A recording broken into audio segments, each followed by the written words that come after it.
It began with a vibration that sliced through the silence of my apartment. I was half asleep, my phone face down on the nightstand, the faint hum of rain against my window lulling me toward dreams of Thanksgiving pies and family chatter. Then the vibration came again, persistent, sharp, unsettling. I turned the screen over, expecting some promotional spam or a late-night meme from my friend Jen. Instead, my pulse froze when I read the message glowing in the dark. Don't go to your parents for Thanksgiving. Run. For a full 3 seconds, my brain refused to process it. Then my thumb trembled as I tapped to reveal the sender, unknown number. My chest tightened. I hit call back. The line clicked, but instead of a ringtone, I heard breathing, uneven, female. Then a whisper, fragile, trembling, as if she were hiding somewhere she shouldn't be. Maya, you don't know me, but I know your family. If you show up tomorrow, they'll ruin you. Tonight, the world seemed to tilt. Who is this? I hissed, standing from the bed, pacing barefoot across cold hardwood. What are you talking about? The whisper dropped lower, each word landing like ice. They've set you up. Elder abuse, financial fraud, something they can make stick. You won't walk out free. Click. The line went dead.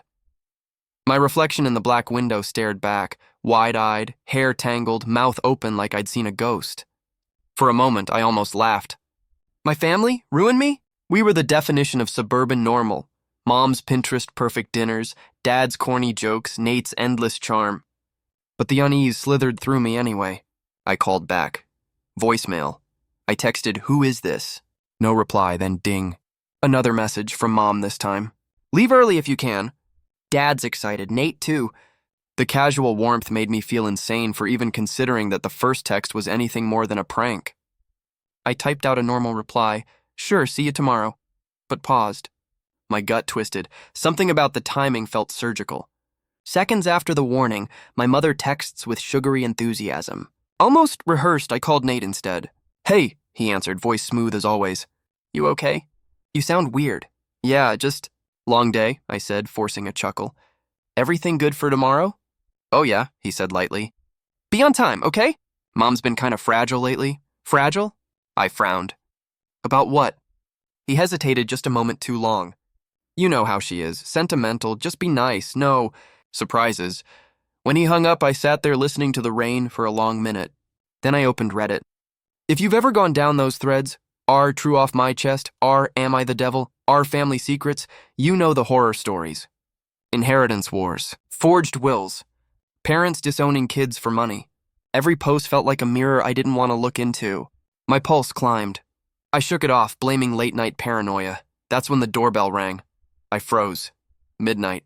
I wasn't expecting anyone. The sound echoed through my small apartment like a gunshot. I crept to the peephole, no one.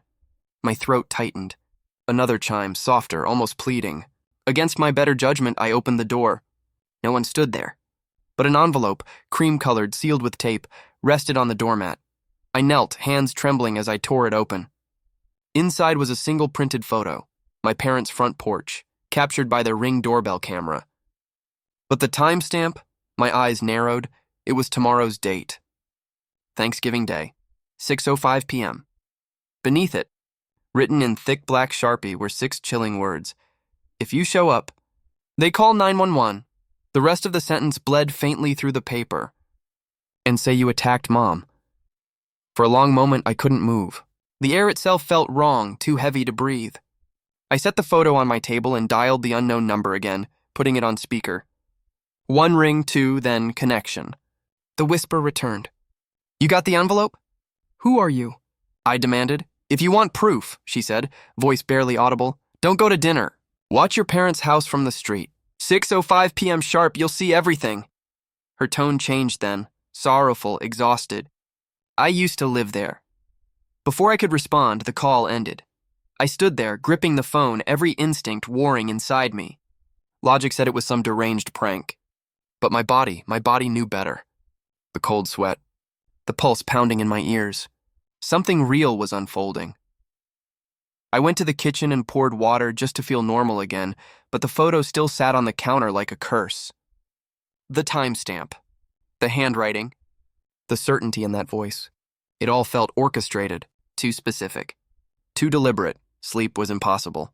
I sat up all night replaying old memories, Dad's short temper, Mom's passive smiles, Nate's overeager charm when money was involved.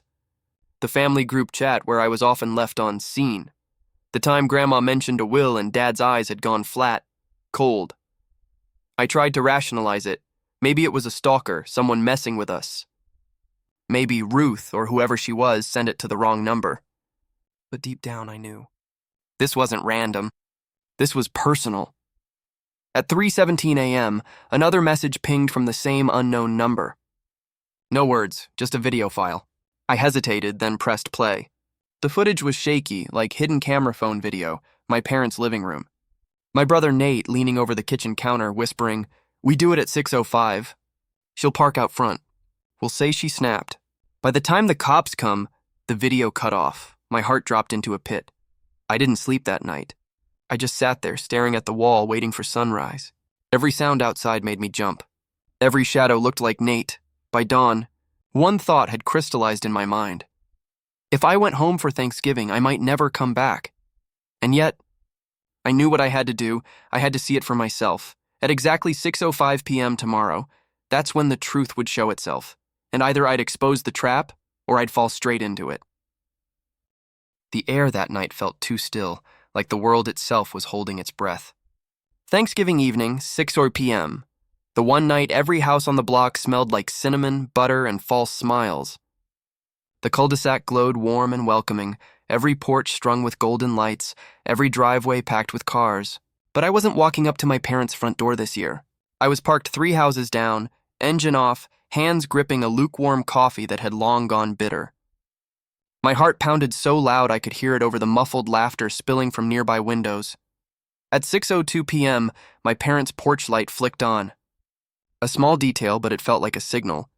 The curtains in the living room twitched. Someone was watching. I pressed lower in the driver's seat. My breath fogged the windshield.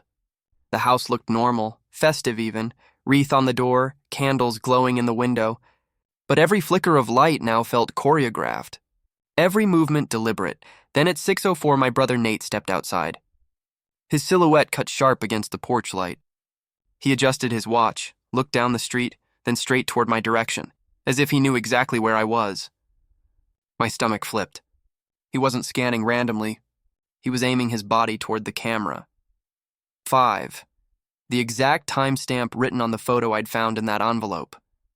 The door burst open. Mom stumbled out, clutching her wrist, her face twisted in pain. Dad followed, shouting, his voice just loud enough to carry through the quiet street. "She's here! She shoved her mother! She lost it again!" My chest tightened. I looked around. There was no one near the house. No me, no intruder. And yet they were acting like I was there, as if performing for an audience. The realization hit like a slap. It was staged. A full-blown performance for the Ring camera. Within seconds, sirens wailed in the distance.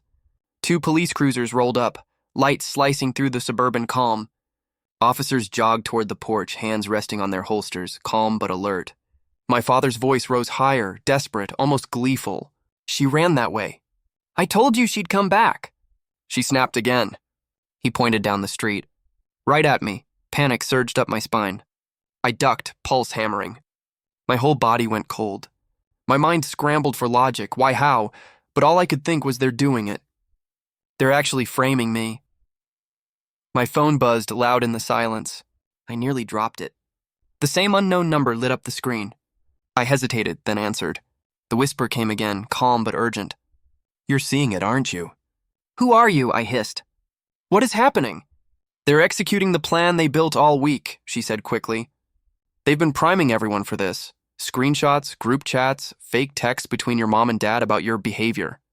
They told neighbors you've been unstable, paranoid. They even said you might show up armed. It's all in motion." I couldn't breathe. "How do you know this?" A pause. "Because I was there once," she whispered. "I was your grandmother's hospice nurse. I lived over the garage for months. I heard everything. Every fight, every secret, the world spun." "What are you saying?" Her voice trembled, not with fear, but with anger buried deep. "Your grandmother's will had a clause, Thanksgiving, 3 years running. You inherit the lake house only if you show up willingly every year. Tonight is year 3. If you don't show, they keep it. If you do, and they can make it look like you attacked them, they still keep it because you'll be disqualified for criminal behavior. I blinked hard, her words cutting through like shards of glass. So either I show up and get arrested, or I stay away and lose everything. Yes, she said softly. That's the trap. I looked back at the scene unfolding. One of the officers crouched beside Mom, murmuring something into his radio. Another lifted a small black planter off the porch, squinting at something inside. My chest constricted. The cop held it up under the porch light, a glint of silver, my bracelet, the one I'd lost 6 months ago at their house. I could barely form words. They planted it, I whispered. Yes, Ruth said. They've been planning this for weeks. They'll claim you came early, raged, and fled. The evidence will back them up. The police will believe it. And by the time you try to fight it, the wills clause will have expired. They'll sell the lake house before you can blink. I pressed my forehead against the steering wheel, shaking. Why are you telling me this? Because I loved your grandmother, Ruth said quietly. And she didn't deserve this kind of family. Her breath hitched. She knew they'd try something. She told me to watch, to wait. Outside, the flashing red and blue lights painted the street like a nightmare Christmas. My dad was talking animatedly now, gesturing down the road again, toward my car. My heart jumped into my throat. One of the officers followed his line of sight. Ruth, I whispered. They're looking at me. Don't move, she warned. If you drive off now, they'll say you fled the scene. You need a record, something that proves you weren't anywhere near them at 6:05. Do you have a dash cam? I looked up. The tiny red light on my dashboard blinked steadily, recording, time-stamped, GPS tracked, my one piece of truth. Yes, good, she breathed. You're not crazy. You're not imagining this. You're watching the show they rehearsed. The officer's flashlight swept across the street, catching the corner of my license plate. I felt my entire life compress into a single heartbeat. Ruth, I whispered. What do I do? Don't confront them. Don't go near that house tonight, she said urgently. Go to the police first thing in the morning. File a statement before they do. And whatever happens, record everything. Then her voice cracked. They can't lose that house, Maya, but they're willing to lose you. The call ended. The air inside the car felt suffocating. Up ahead, my family smiled politely for the officers, shaking hands, nodding, pretending to be victims. I watched my brother's smirk flash under the lights. My dash cam kept recording. I knew what I had to do next. But as the officer began walking down the sidewalk toward my car, flashlight beam slicing through the night, one question pounded in my skull like thunder. Do I drive away? Or walk straight into the trap they built for me? I didn't drive home. I drove straight to the police precinct. The wipers scraped across the windshield as rain pelted harder, blurring the world outside into streaks of gray and orange. My reflection in the window looked like someone else. Haunted eyes, trembling hands gripping the wheel too tight. I parked under the flickering streetlight, grabbed my phone, and forced myself to breathe before stepping out. Inside, the air reeked of burnt coffee and wet coats. A sleepy-looking officer at the desk glanced up, surprised to see someone walk in on Thanksgiving night. I need to file a report, I said. My voice shook, but I didn't care. It's urgent. Within minutes, I was in a small interview room, white walls, humming fluorescent lights, a cracked table that looked like it had seen too many confessions. I laid everything out. The anonymous text, the photo, the fake assault, the dash cam footage. I showed the timestamp, 6:05 p.m., proof I was miles away when my parents staged their little performance. The officer's eyes flicked between me and the screen, his brows knitting tighter. This is something, he murmured. You said they might be staging a false report? Yes, I said, pulling the envelope from my bag, and trying to frame me for assault to steal my inheritance. My grandmother's will has a clause. They know if I miss Thanksgiving or get charged with anything, they keep the lake house. He nodded slowly. Okay, you'll want to put all of this in writing. So I did. Every detail. Every word of that whispering voice. When I finished, I had 4 pages of notes, dates, times, screenshots, even the text log from unknown. I printed it all right there, stapled it, signed it. The paper felt heavier than it should have. Can you run a welfare check on them? I asked. If they're claiming I attacked them, I want it verified before they can twist it further. The officer agreed. We'll send someone. Just stay reachable tonight. I nodded, but my mind was already spiraling toward the next move. I needed legal backup, someone who could freeze their lies before they hardened into evidence. I called the first 24-hour legal hotline I could find online, some holiday emergency service out of Newark. The hold music was tinny and cheerful, completely at odds with the panic boiling in my chest. Finally, a tired voice answered. Law offices of Sterling and Bloom. How can I assist? I poured out the story in fragments: false accusation, inheritance clause, planted evidence. The lawyer listened quietly, then said, You're doing the right thing. File the preemptive statement. Get everything time-stamped. We can prepare an emergency restraining order in case they escalate. If they claim assault, your prior report will undercut their narrative. Can we do that tonight? I asked, desperate. There was a pause, then the sound of keys clicking. If you're at a precinct, yes. I'll email you a draft affidavit. Print it, sign it, and send me a photo. That will time-lock your version of events. By 8:00 p.m., I was at the station printer, signing my name with shaking fingers. The moment the ink hit the paper, something inside me shifted. A fragile thread of control in a storm of chaos. I scanned and emailed it back, then slumped into the metal chair, exhausted but alive. That's when my phone buzzed again. Ruth. Maya, she sobbed before I could speak. There's more. You need to know what they planned for tomorrow. I froze. What do you mean? Your mother baked a pie just for you. She said you're sensitive to cinnamon, so she made a special batch without it. But I saw the pharmacy bag on the counter. Her voice cracked. Lorazepam. Crushed. Low dose, but enough to make you dizzy, slow, confused. You'd stumble, maybe slur your words. On camera, you'd look unstable. Maybe even violent if provoked. A sick taste rose in my throat. I gripped the phone tighter. They were going to drug me? She called it insurance, Ruth whispered. Said you've always been dramatic, and if things went south, they'd need proof you were mentally unfit. My stomach turned. Why are you helping me, Ruth? You said you worked for my grandmother, but this is beyond that. There was a long silence on the line.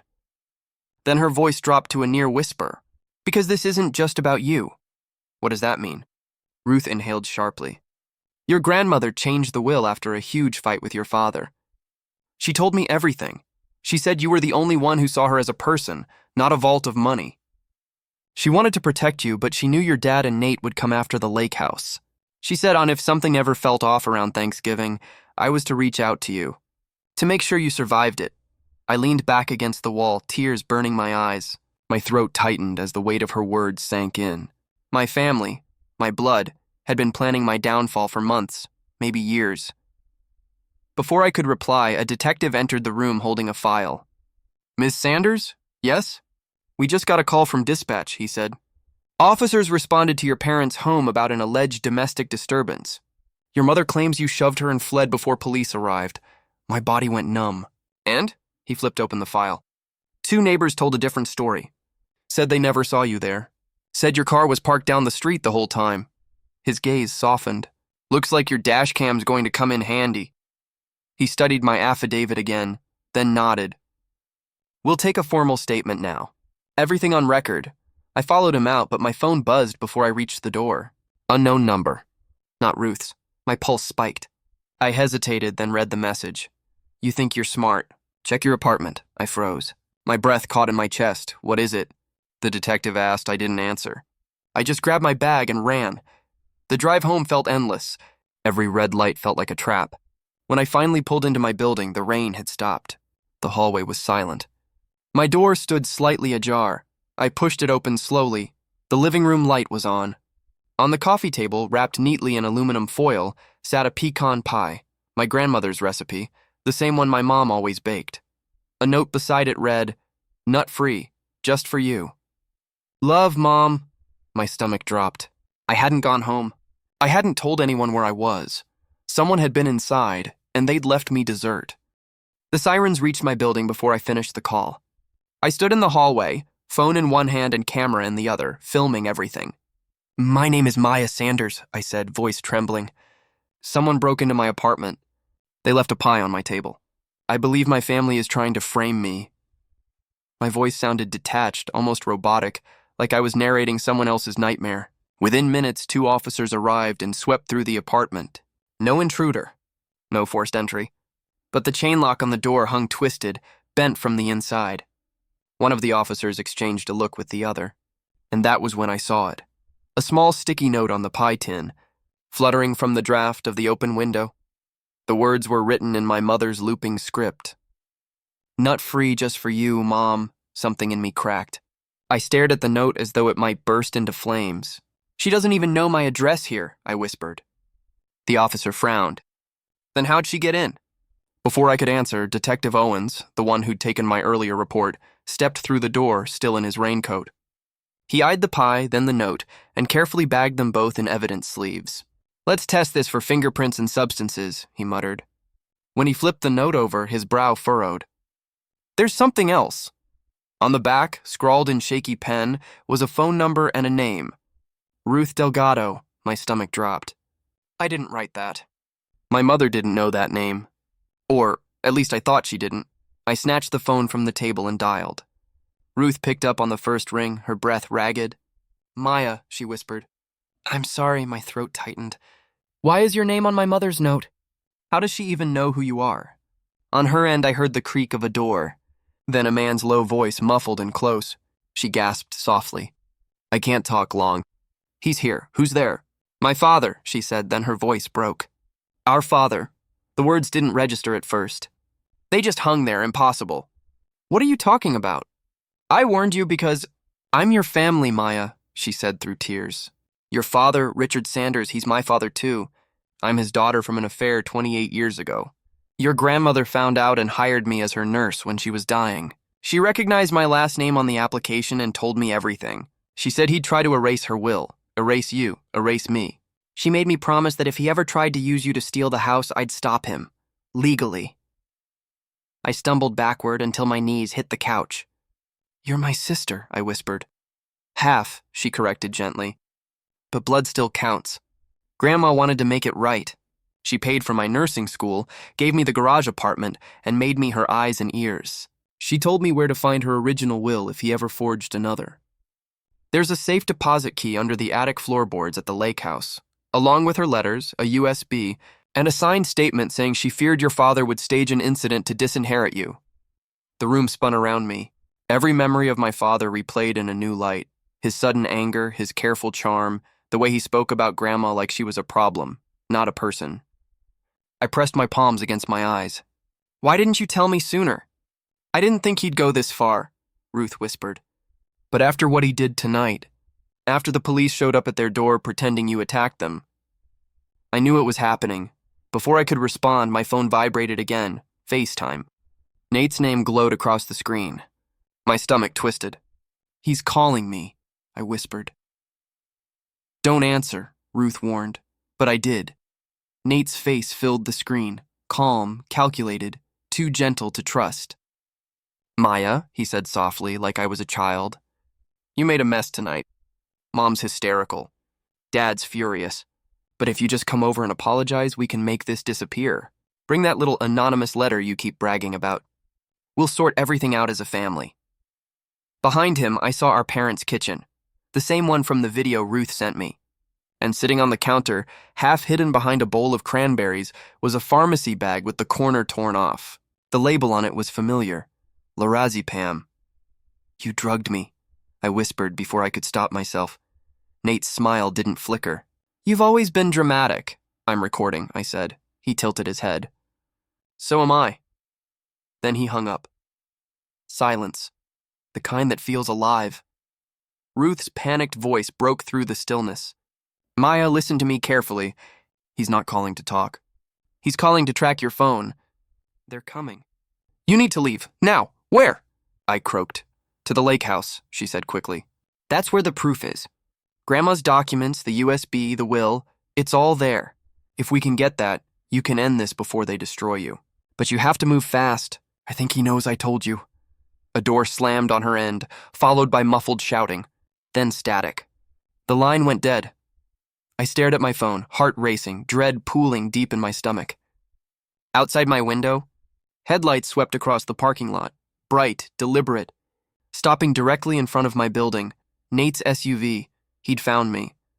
I turned off every light and crept toward the back door, grabbing my bag and the dashcam drive. My breath came in short, shallow bursts. The hall floor creaked behind me. I froze. A shadow crossed the frosted glass of the front door. Broad shoulders, familiar stance. A gentle knock followed, too calm to be a stranger. "Maya," Nate's voice called, sing-song soft. "You can't hide forever. Let's talk, okay? Just you and me." I swallowed hard, adrenaline searing through my veins. "Not tonight." I slipped out the back door, sprinted through the alley, and jumped into my car. As I started the engine, my phone lit up one last time. A message from an unknown number. "He's on his way to you. Get to the lake house now." I pressed the gas. The rain started again, cold and relentless. The city lights blurred behind me as I sped into the night. I had one night to find the truth, expose my father, and stay alive long enough to prove it. Because by morning, they'd make sure I never got another chance. Midnight clung to the lake house like fog, silent and cold, the moon casting silver veins across the frozen water. Every shadow looked alive. I parked down the slope and killed the engine, heart thundering as I stared up at the old clapboard house. This was where everything began, my grandmother's refuge, my childhood summer, and now the final battleground for my family's lies. I slipped inside through the back, the floorboards groaning softly beneath my boots. The air smelled of dust and pine sap, but underneath lingered something bitter. Old smoke, maybe memory. Upstairs in the attic, I found it exactly where Ruth said it would be. I pried up a loose plank near the far corner, hands shaking, nails scraping against splinters until the wood lifted. Beneath lay a small tin box, rusted at the hinges, wrapped in a faded handkerchief. Inside, under the beam of my phone light, gleamed a metal key, a bundle of letters tied with blue ribbon, a small USB stick, and a black device labeled in fading ink. "Open at Thanksgiving only." My grandmother's handwriting.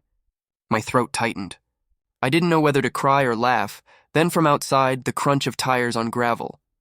Headlights swept across the windows. I froze, heart hammering. Nate's SUV. The beam washed over the yard like a searchlight before cutting off. Car doors slammed. Footsteps on the porch. I didn't have long. Quickly, I slid my phone into my jacket, its camera lens peeking through a buttonhole. It was already live streaming to Detective Owens, just as we'd arranged before I left town. My safety net. My silent witness. The front door creaked open. Nate stepped inside, his silhouette framed by the moonlight behind him. He looked calmer than I expected, almost gentle, like a man walking into a negotiation he knew he'd win. "Give me the tin," he said softly. "Mom's crying. Dad's furious. Don't make this worse than it already is. I didn't move." I pressed a trembling finger to the black device's switch. A soft click echoed through the room, followed by a voice that sliced through the still air, old, frail, but unmistakably strong. My grandmother. "If you're hearing this, Maya," her voice rasped, "it means they tried to break you. I changed my will because your father took money against the lake house and planned to cover it with insurance on a holiday. He pitched it as a kitchen accident. If he couldn't get the house by disinheriting you, he'd get it by burning it. Ruth knows the details. Keep her safe. And remember, the clause is simple. You must attend Thanksgiving of your free will, not theirs." Nate froze, his face draining of color. "Turn that off," he hissed, stepping forward. "Why?" I asked, voice steady though my knees threatened to give. "Afraid she's still smarter than you even from the grave?" Before he could answer, another engine rumbled outside. A car door slammed harder this time. Heavy footsteps stormed up the porch steps. The front door burst open with a crack that made me flinch. My father filled the doorway, fury written across every hard line of his face. "You think this stunt will save you?" he barked. "You think some old recording and a sob story will undo what we've already filed? You're done, Maya. Finished." He stepped closer, his shadow long and sharp across the floorboards. His coat brushed against the couch, and a small pharmacy bag tumbled from his pocket. I stared at the label visible under the light, lorazepam, dated yesterday. My breath caught. I reached down, lifted the bag slowly, and held it up toward him. "You left your proof behind," I said quietly. My voice didn't even sound like mine. It was calm, cutting, final. Receipt and all. For the first time, a flicker of uncertainty crossed his face. Then rage returned tenfold. "You ungrateful little—" He lunged forward. Before I could even scream, the living room door swung open again, and the beam of a flashlight cut through the chaos. "That's enough," a firm voice said. Detective Owens stepped out from the darkened hallway, two uniformed officers flanking him. "We've heard enough." The next few seconds unfolded like a slow-motion dream. My father spun, shouting. Nate backed away, stammering excuses that dissolved into nothing. The detective read the Miranda rights, his voice even and cold. My father's wrists clicked into cuffs, his protest echoing through the rafters as if the house itself were tired of his noise. Nate didn't resist. He just sank onto the couch, face hollow, and then came the final blow. Ruth stepped inside, her hair damp, her eyes red but fierce. She handed me a folded paper, her hand trembling. "The lab results," she whispered. "The pie you found in your apartment, it tested clean. No drugs at all," I blinked at her. "What?" she nodded. "There was never any sedative. It wasn't meant to drug you." Before I could process that, another voice entered the room, shaky, cracked, familiar. My mother. She stood in the doorway, her coat clutched tight around her, eyes rimmed with tears that didn't look like guilt, only fury. "I told him not to use the pills," she said. "We didn't need them. We just needed you to run." "What?" I whispered. Her laugh was brittle, hollow. "The clause, Maya. If you didn't show up to Thanksgiving this year, the house would be ours. All we had to do was scare you off." I sent the first text from a burner phone I bought Tuesday. "Don't go, run." And you listened. You always were too curious for your own good. The world tilted. The warning that had saved me was meant to destroy me. I took one step toward her, my body trembling with exhaustion and disbelief. "But I didn't run," I said quietly. "I filed a statement. I watched. And then I came here, of my own free will." I turned toward Detective Owens, pointing at my live feed on his tablet. Time-stamped. Before midnight. "Thanksgiving Day. Witnessed." He looked down at the screen, then back at me, nodding slowly. "She satisfied the clause," he said aloud for the record. My mother's face drained of color. Her lips parted, but no sound came out. The room went still. Only the crackle of the wood stove breaking the silence. Ruth reached for my hand.